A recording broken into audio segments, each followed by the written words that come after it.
తన పాలనలో land, sand, mine, wine, ganja, drugs మాఫియాలన్నింటినీ కూడా పెంచి ఈ రాష్ట్రంలో కోట్లు సంపాదించేసినావు.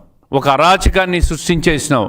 నీ అరాచకం వల్ల, నీ దొంగ లిక్కర్ వల్ల దాదాపు 4,000 మంది మహిళలు తాలిబొట్లు పోగొట్టుకున్నారు. నీ లిక్కర్లో 3,500 కోట్లు కుంభకోణం చేసినావని చెప్పి ఈడీ, సిఐడి ఇప్పటికే ఛార్జ్షీట్లు దాఖలు చేసింది.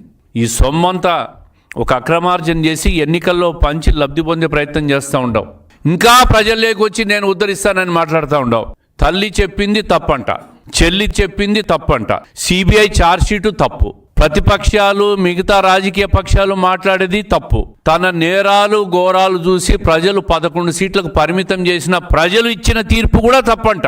తాను చెప్పిందే నిజమంట. ఈ విధంగా జగన్మోహన్ రెడ్డి గారు ప్రతిరోజు నేను చెప్పిందే నిజం, నేను చెప్పిందే వాస్తవం అని చెప్పి ప్రజలు నమ్మిస్తూ ఉన్నాడు. ఎంతకాలం నిన్ను నమ్ముతారు? అయిపోయింది, నీ టైం అయిపోయింది. నిన్ను నమ్మే రోజులు పోయినాయి. నీకు రేపు ఎన్నికలు జరిగితే 2029లో 11 సీట్లు కాదు, పులివెందులో గెలవడం కూడా నువ్వు చాలా కష్టపడాల్సి వస్తుంది. ఒక్క సీటుకు కూడా పరిమితం కావు. ఇదే ప్రవర్తన ఉంటే ఈరోజు రాష్ట్రంలో అన్ని రకాలుగా రాష్ట్రాన్ని సర్వనాశనం చేశావు. చెల్లెలకు భరోసా ఇవ్వలేని నాయకుడు రాష్ట్రానికి ఏ విధంగా భరోసా ఇస్తాడు? ధ్వంసం చేసేసినాడు రాష్ట్రాన్ని.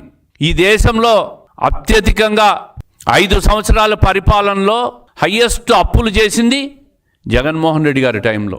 ఆ అప్పులని చేసి, ఆ అప్పులను అక్రమ సంపాదన చేసి, దాని బ్యాక్డోర్లో లిక్కరు అన్ని మాఫియాలు చేసి రాష్ట్రాన్ని నాశనం చేసి ఈరోజు ఆర్థికంగా గట్టెక్కించే ప్రానికి ఇన్ని కష్టాలు పడుతున్న ఈ ప్రభుత్వం మీద ప్రతిరోజు ప్రతి నిమిషం మీరు, మీ పార్టీ వాళ్ళు విష ప్రచారం చేస్తూ ఉంటారు.